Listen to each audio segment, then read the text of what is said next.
இதுக்கு சீக்கோர் ரொம்ப கம்மியான ரேட்ல போட சொல்லி இந்த சீக்கோர் கொடுத்துருக்காங்க. இதை நீங்களே பாருங்கங்க. இப்படிப்பட்ட ஒரு சீக்கோரை எப்படி வந்து ஒரு நல்ல ஒரு ப்ராப்பராக ஒரு சீக்கோர் போடணும் நான் என்ன மாதிரி நினச்சிக்கிட்டு இருக்க ஒரு லைனர்கிட்ட இப்படி கொண்டாந்து இதை லைட்டாக ஒட்டிட்டு இது மேலே கவர் போடுங்க அப்படின்னு சொல்கிறாங்க. இந்த மாதிரிலாம் சீக்கோர் போடுறதுனால என்னுடைய வேதனை தான் அதிகமாகுது தவிர விலை குறைவாக கிடைக்கிறதுனால ஒரு தரமற்ற வேலையை செய்ய சொல்லும்போது எவ்வளோ மனசு கஷ்டமாக இருக்கும். பாருங்க இது எப்படி செய்கிறேன்னு மட்டும் பாருங்க.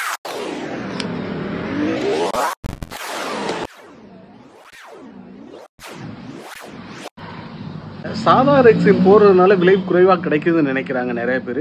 விலை குறைவு அப்படிங்கிறது தாங்கள் செய்யக்கூடிய வேலையில். இப்போ இந்த சீட் கோர்ஸ் இருக்குல்ல, இதெல்லாம் ரிமூவ் பண்ணி உள்ள பின்னெல்லாம் பிடுங்கிட்டு கிளீனாக ப்ராப்பராக இது ஒரிஜினலாக இருக்கிற மாதிரி செட் பண்ணி ரெடி பண்ணுறதுக்கு சாதா கோருக்கும் அதே லேபர் தான் வரும். ஒரு நல்ல குவாலிட்டியான ரெக்ஸின் போட்டாலும் அதே லேபர் தான் வரும். ஸோ நிறைய பேர் நினைக்கிறீங்க சாதா கோர் போடுறதுனால நம்மளுடைய லேபர் குறையும் அப்படின்னு.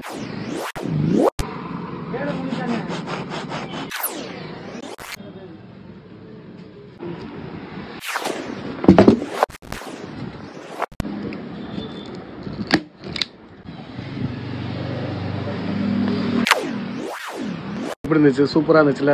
கவருடைய குவாலிட்டிங்கிறது கம்மி தாங்க. ஆனால் உக்குங்கிறது எல்லா விதமான சீட் கவருக்கும் ஒரே மாதிரி தான் இருக்கும். ஸோ அதனால் எப்போவுமே கொஞ்சம் குவாலிட்டியான மெட்டீரியலை யூஸ் பண்ணிங்க அப்படின்னா நல்ல ஒரு லைஃப், நல்ல ஒரு கம்ஃபர்ட் இருக்குங்க டூ வீலர் சீட் கவர்ஸை பொறுத்த வரைக்கும்.